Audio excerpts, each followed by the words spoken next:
everything changes.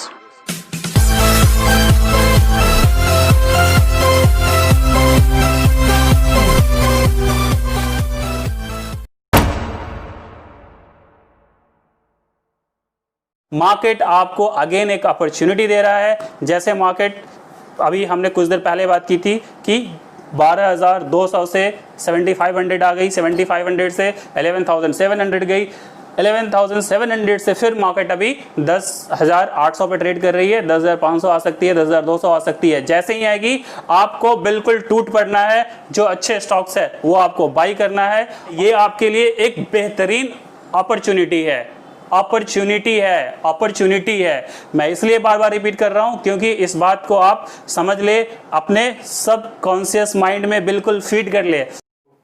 नमस्कार दोस्तों, मैं Rajdeep Singh, founder and wealth coach financial advisors, आपका एक बार फिर से स्वागत करता हूं आपके अपने चैनल पे।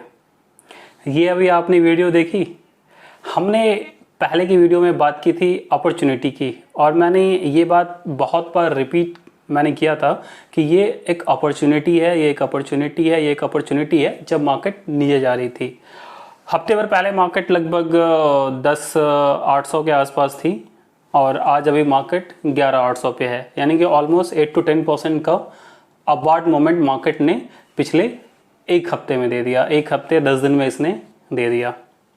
तो आप कभी भी लेफ्ट आउट मत फील कीजिए। अपॉर्चुनिटी हमेशा होती है मार्केट में, हर हफ्ते होती है, हर महीने होती है, हर साल होता है।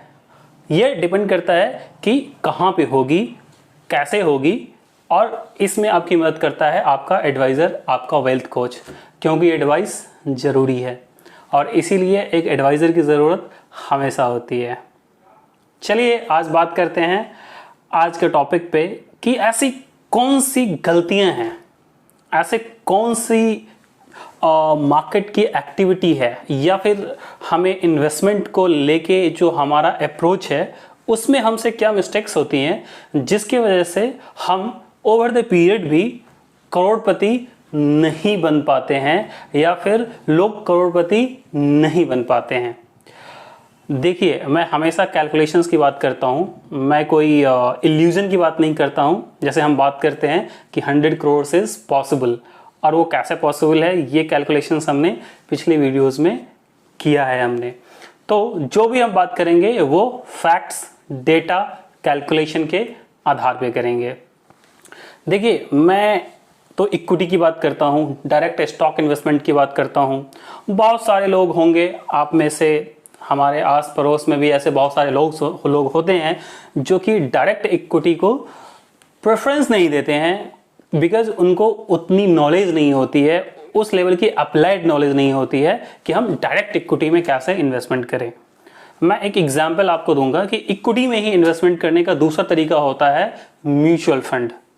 म्यूचुअल फंड बेसिकली क्या होता है कि एक पुल ऑफ फंड होता है जिसमें कि बहुत सारे लोगों का पैसा एक इकट्ठा करके एक ही फंड में एक पर्टिकुलर पर्पस के लिए इन्वेस्टमेंट किया जाता है। यानी कि आपने 2,000 दिया, किसी ने 5,000 दिया, किसी ने 10,000 दिया, और एक फंड मैनेजर क्या करता है कि एक फंड क्रिएट करता है, उस सभी फंड को इकट्ठा करके, उस सभी फंड को ऐड करके, और उसको एक पर्टिकुलर पर्पस के लिए मार्केट में इन्वेस्टमेंट करता है। लेकिन इन्वेस्टमेंट वो कोई किसी पर्टिकुलर स्टॉक या पर्टिकुलर सेक्टर में नहीं करता है। अगर वो फंड डाइवर्सिफाइड फंड है, या इक्विटी फंड है, या डेट फंड है, जो भी फंड है उसका जो भी पर्पस है वो उसमें इन्वेस्टमेंट करता है। हम समझने के लिए एक एग्जाम्पल ले लेते हैं, जस्ट समझने के लिए कि हम एक इक्विटी फंड की बात कर रहे हैं, क्योंकि हम स्टॉक्स की बात कर रहे हैं।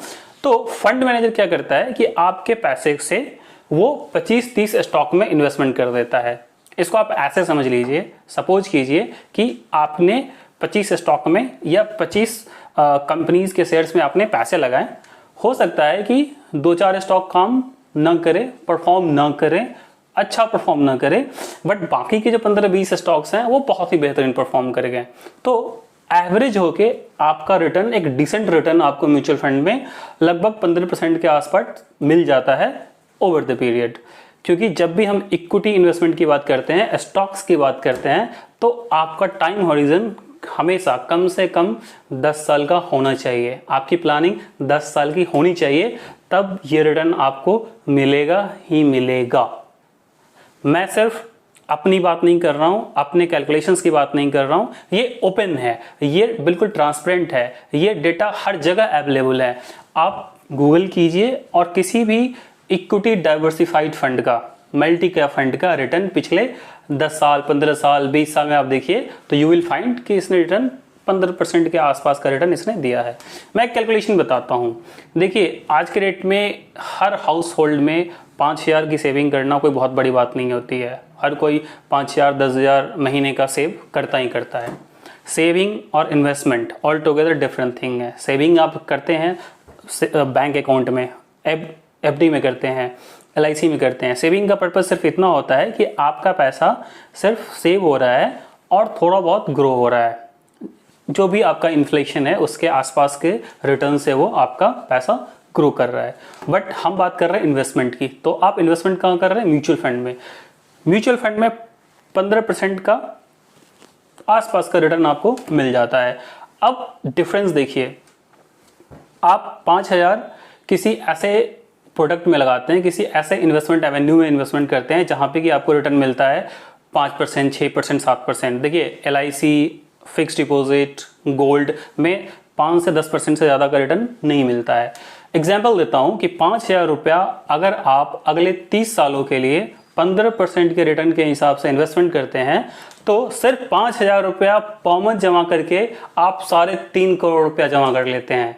यानी कि 5,000 रुपया का मंथली इन्वेस्टमेंट 15% के रिटर्न से 30 साल में 3.5 करोड़ रुपया बन जाता है। सेम पैसा अगर आप LIC में लगाते हैं, FD में लगाते हैं, गोल्ड में लगाते हैं तो वो ज़्यादा से ज़्यादा 40 लाख से लेके 1 करोड़ रुपया तक बनता है। यानी कि आपका LIC और FD में वो 40 लाख तक ग्रो करेगा, गोल्ड में 10% के आसपास का रिटर्न अगर आपको मिलता है तो वो आपका 1 करोड़ हो जाएगा। अब सोचिए कि 1 करोड़ और 3.5 करोड़ का डिफरेंस आप देखिए कितना ह्यूज डिफरेंस है।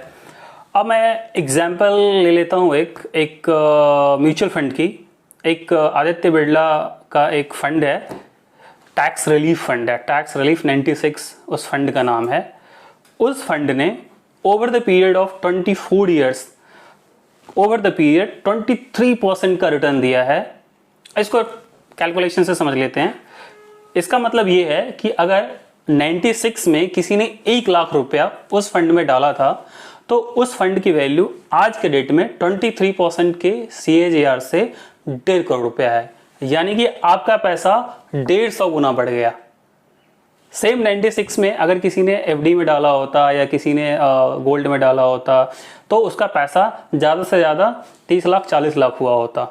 और वही पैसा म्यूचुअल फंड में डालने से, इक्विटी में डालने से, स्टॉक्स में डालने से वो पैसा 1.5 करोड़ हो गया। और वो 1.5 करोड़, ये मैं पैसिव इन्वेस्टमेंट की बात कर रहा हूँ। यानी कि आपने उसमें एक्टिवली कुछ नहीं किया, आपने फंड मैनेजर को पैसा दे दिया, वो आपके फंड को मैनेज करता है, आप उसमें कुछ नहीं कर रहे हैं। अब हम आपके लिए क्या एक्स्ट्रा करते हैं? सपोज कीजिए कि आपने किसी वेल्थ कोच को अप्रोच किया और उसने आपके पैसे को डायरेक्ट इक्विटी में लगाया, जिसकी हम हमेशा बात करते हैं। और हम क्या बात करते हैं कि 10 लाख रुपए को 26% से अगले 30 सालों के लिए अगर आप ग्रो कराते हैं तो वो 116 करोड़ रुपया बन जाता है। तो हम अपने कैलकुलेशन की बात कर लेते हैं कि 26% से अगर सेम पैसे को सिर्फ महीने के अगर आप 5,000 रुपया बचाते हैं और उसको 26% से अगर हम ग्रो कराएं तो वो कितना पैसा बन जाएगा? थोड़ा सा पॉज लेना चाहिए, थोड़ा सा सोचिए। आपका जहां 40 लाख बन रहा था ट्रेडिशनल प्रोडक्ट्स में, जहां आपका बन रहा था म्यूचुअल फंड में भी आपका 3.5 करोड़ बन रहा था, डायरेक्ट इक्विटी में अगर 26% से अगर आप ग्रो कराते तो वो पैसा आपका 30 करोड़ रुपया बन जाता। 30 करोड़।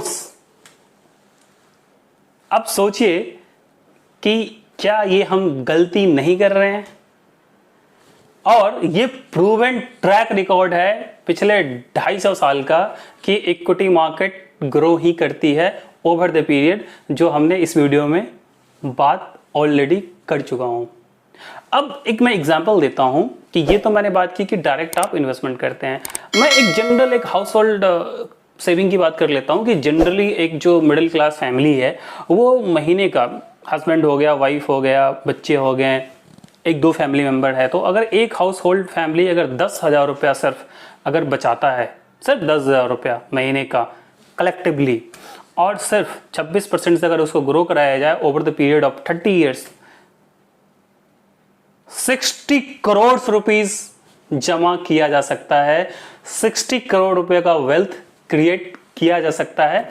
बट इसके लिए आपको एक कोच की जरूरत पड़ेगी, एक एडवाइजर की जरूरत पड़ेगी, क्योंकि एडवाइस जरूरी है और ये काम आपके लिए फिलेंजल बखूबी बेहतरीन तरीके से करती है। पिछले 10 सालों में हमने ऑलमोस्ट 3000 प्लस एक्टिव क्लाइंट्स के लिए ये काम किया है, उनके लिए वेल्थ क्रिएट किया है और उनको वेल्थ क्रिएट करने में हमने उनकी मदद की है। चलिए देखिए, हम चूंकि गलतियों की बात कर रहे हैं, देखिए मैं आपसे एक रैशनलिज्म की बात करूंगा कि हम लोग हर एक चीज़ों में ना रैशनल होके नहीं सोचते हैं। देखिए, this is all about visualisation, this is all about rationalisation, कि देखिए ये सोचना तो अच्छी बात है, this is the right thing that you can think and you may think that someday you will become करोड़पति, बट क्या उसके लिए आप रैशनल सोचते हैं? मेरा रैशनल बोलने से ये मतलब है कि आप सोच तो ये रहे हैं कि करोड़पति बनना है, बट आप इन्वेस्टमेंट कहाँ कर रहे हैं? इन्वेस्टमेंट आप कर रहे हैं फिक्स डिपॉजिट में, आप इन्वेस्टमेंट कर रहे हैं LIC में। देखिए, LIC सबसे पहला प्रोडक्ट है जो कि आपको लेना चाहिए।